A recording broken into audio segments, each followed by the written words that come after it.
Live from Los Angeles, welcome back to Good Morning LaLa, and it's an absolute honor to welcome Burt Ward to the show from the original Batman series. Robin is here. Hello. King Crusader to Canine Crusader, Gentle Giants, and you are saving the lives of some of the most beloved pets on the planet. Yeah, not only saving their lives, but helping them live longer and healthier.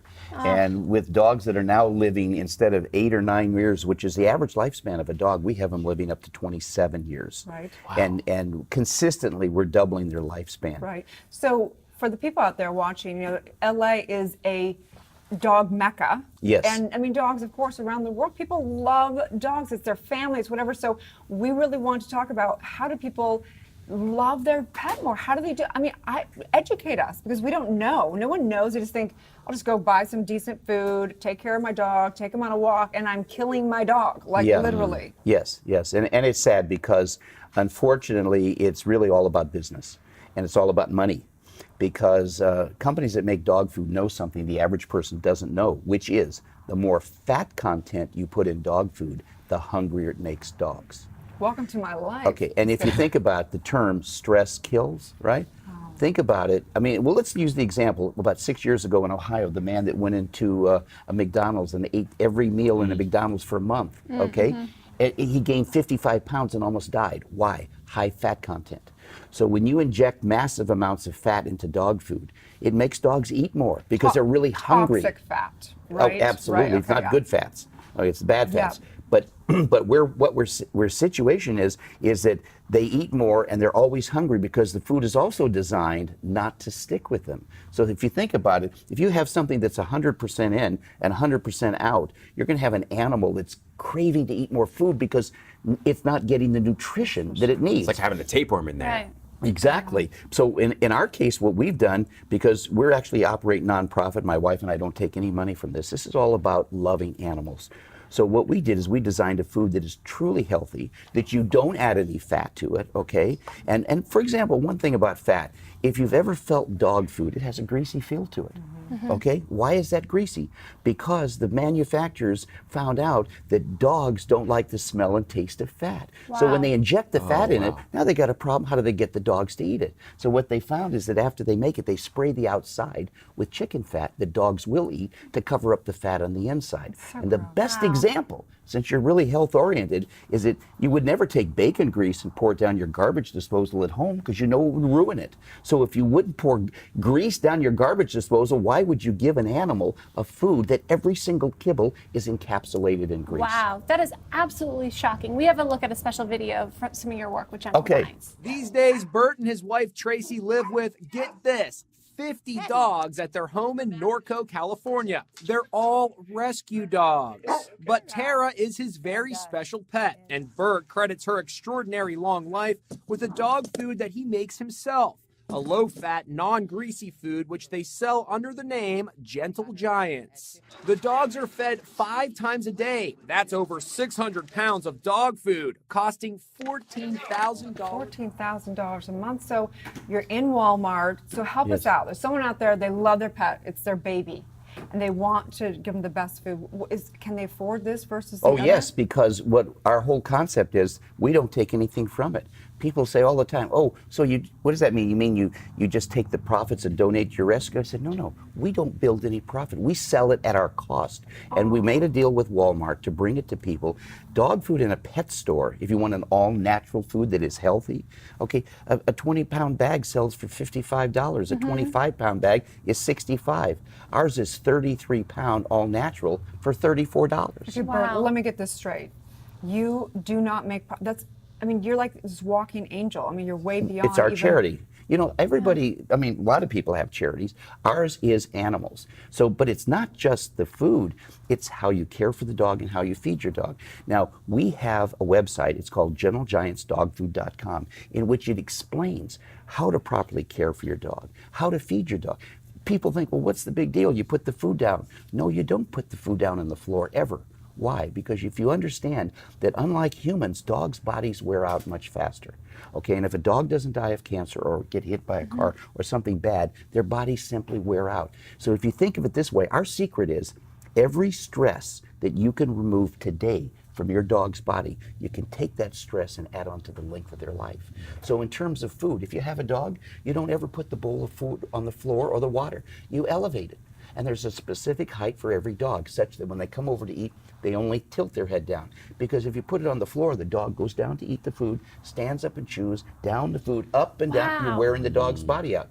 Another thing, people, if you ask people, how many times a day do you feed your dog? Oh, I feed once or twice. Horrible. It's killing the dog. Well, you say, why is that? But because smaller, more frequent meals. If you ask your own medical doctor, am I better off eating 1 or 2 big meals a day or 4 or 5 smaller meals? They're going to tell you 4 or 5 smaller meals. So if you have an animal that is not designed as well as a human being, it's more important for them to eat. And in the case of, if you've ever gone out and eaten like a too big a meal where you come home and you literally have to lay down to digest your food, that's what happens to a dog every single day if you only feed them once or twice a day. So their bodies have to work so hard, they're not getting food for another 12 hours, they're wearing their body out prematurely. So it's a combination of things. Such a wealth of knowledge. Well, I live with it. And your think passion of it is this way. contagious. Think of it this way. If you lived with 15,500 dogs in your house, I'm not talking about outside or something. I mean 24/7 for 24 years.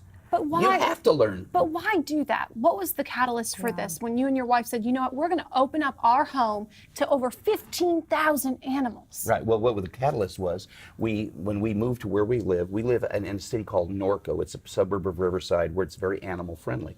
And we got a dog for our daughter when she was young, and a Great Dane. And we found out that all the ones that we didn't take were being put to death. And these are in fact, it's funny here, the biggest dogs are the most gentle dogs. That's why they call them gentle giants. So we said, wait a minute, why are these dogs dying? It's because there was no rescue for them. And I said, well, to my wife, this is the first week in August 1994. I said, we can't let these dogs die. We got to do something. How about we just take them for a couple weeks, right? And I mean, take them, save them, and then we'll find somebody to take this over. Well, guess what? It's been 24 years. We're still waiting for the person to take it over. I'm patient, but I'm not that patient. And they're living 4 times as long. Well, because if you lose a dog, I mean, my wife and I, when we would lose the Great Danes at 7 to 9 years, that's their lifespan. Yeah. Okay, we sob. We said we got to do something. First, we designed how to feed the dogs, like I just explained. Then we designed how to care for them. Dogs, for example, shouldn't be outside. It shortens their lifespan by as much as 50%. And I mean, there's so much you can learn, all of which is explained at gentlegiantsdogfood.com. We have our Facebook page is Gentle Giants Dog Food and Products. We take nothing from it, but there's a lot of science involved. And if you really love animals, and I must tell you something, when people get older and their kids move out and all that kind of stuff, sometimes that animal is all they have left. That dog, I mean, they love it like their own children. And if you don't take care of them properly, you're going to lose them. Okay, and life is the most precious commodity in the world. And funny, you were talking about boredom earlier. Well, let me tell you something. Come back to that answer. I do have a good answer for you. When you're happy, you're not bored, right? I mean, you can't be bored and be happy at the same time. And I have found there are 3 essentials to happiness. Okay? Tell me. Someone to love, something to do, and something to look forward to. If you have those 3 things, you're never bored. In my case, I don't have enough time in life. I have too much to do. You have 15,000 dogs. I'm going crazy. No, it's not just the dogs. My wife and I were so busy. And my wife and Tracy, we've been married 29 years, incredibly happy, incredibly in love. She sleeps 2 hours a night since she's 10 years old. And she works 20 hours a day. Wow. Okay? But it's not work. If you enjoy what you're doing, it's not work. Right. So all of this together, we impart our knowledge about dogs, helping people. We have, for example, people can call us 24/7, 365, in the middle of the night or day, about any issue involving their dog. We help them for free. Wow. Where in today's world do you get free help? I don't know any place.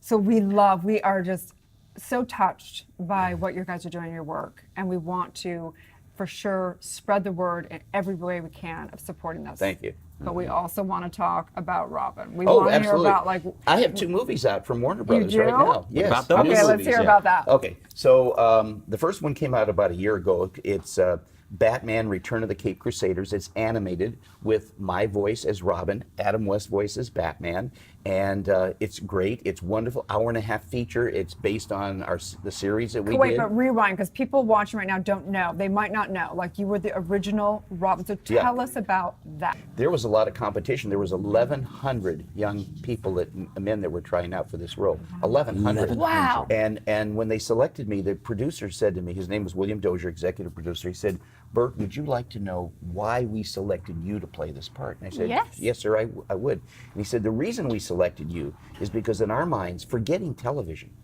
if there really was a Robin, I mean the real thing, you personally would be it. So we don't want you to, quote, act. Wow. We want you to be yourself and be enthusiastic." So what were and that's you- what I did. So people say to me, like with our new movies, I have another new movie out called Batman versus Two-Face, just came out. Adam West does the voice, I do the Robin, and William Shatner plays Two-Face. Oh, wow. Two most iconic TV Yes. shows in history, the actors working together. And they say, "Oh, well, Burt, what does it take to get back into the role?" I said, "It doesn't take anything. It's only me." It's me playing myself. But how were you playing Robin in your real life back then? How did they feel like this was your role? Well, because I was extremely athletic. I was top 3% math and science on the college level, straight A student at UCLA, and at the same time a black belt in karate. And I mean, very, very active physically, mentally. And those were the kinds of things that they envisioned that the character would be. You know, and it's kind of like all American apple pie. I never drank, never smoked, never took drugs. You know what I mean?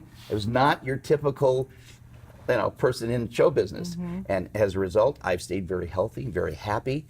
And other people that aren't as happy and can't seem to find that part of them to make them happy, things are not happy for them. In fact, you know what I tell everybody? The first 100 years are the hardest. After that, it's smooth sailing. First 100 years?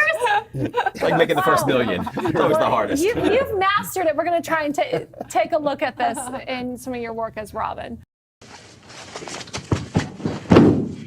Now, do one towards us.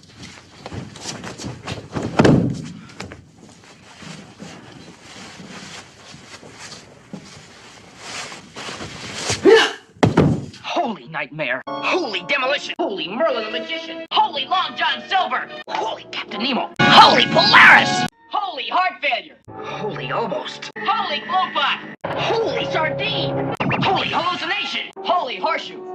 Holy marathon! Holy bikini! Holy heartbreak! Watch me on me, Right. on Batman. Wow! Same bat time, Saturday nights at 10, 9 Central same bat channel. on Me TV.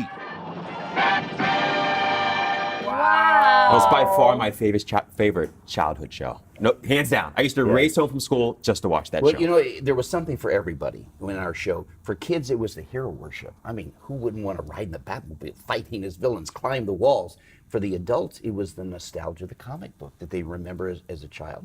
And for the teenagers and college kids, it was the double meanings, the insinuations, the multiple levels that The we played writing on. was I mean, we genius. were constantly in trouble with the censors, but the people loved it. People still are like, holy this, holy that. Yeah, holy. oh, absolutely. Like, it's like, it's never left anyone. What were we seeing at the beginning of that clip? Well, that was that they wanted somebody who was athletic, and one of the things that didn't show was like I studied karate before it became really known in the United States, and I broke a board with my hand and stuff like that, and they had never seen things like that. And the fight scenes, I love doing the fight scenes. Now I had a stuntman on Batman, but unfortunately they almost never used it. And a quick story: in the beginning of the show. The very first day of filming, I was in the Batcave, the famous thing, coming out of the Batcave with the Batmobile. And I got it was dark in the cave, and I looked over and I thought it was Adam West, but it wasn't. I said, "Who are you?" He says, I'm a stuntman. So, well, why are you here? "Oh, because this is very dangerous. And they don't want Adam West to get hurt." I said, "Oh, well, do I have a stuntman?" "Oh, yeah, you do." "Oh, well, that's good. Well, where is he?" "Oh, he's having coffee with Adam." I said, "Wait a minute, I think there must be a mistake." So they're saying, "Roll it up, get ready to show." "Whoa, whoa, whoa, please." And they come over, and I said, "This man's telling me it's a dangerous shot." "Oh, of course it is." I said, "Yeah, but why am I here?" "Oh, because we can't use the stuntman." "Well, why can't you use him?" "Because he doesn't look like you."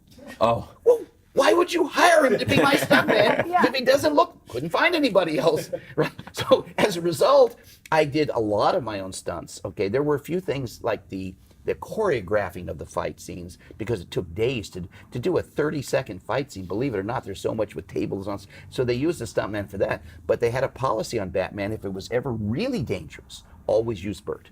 But they were very smart. At the end of the first episode, they took out this giant life insurance policy on me. I'm not kidding. And by the end of the series, I could swear they were trying to collect on that policy. That's fantastic. Such a gem.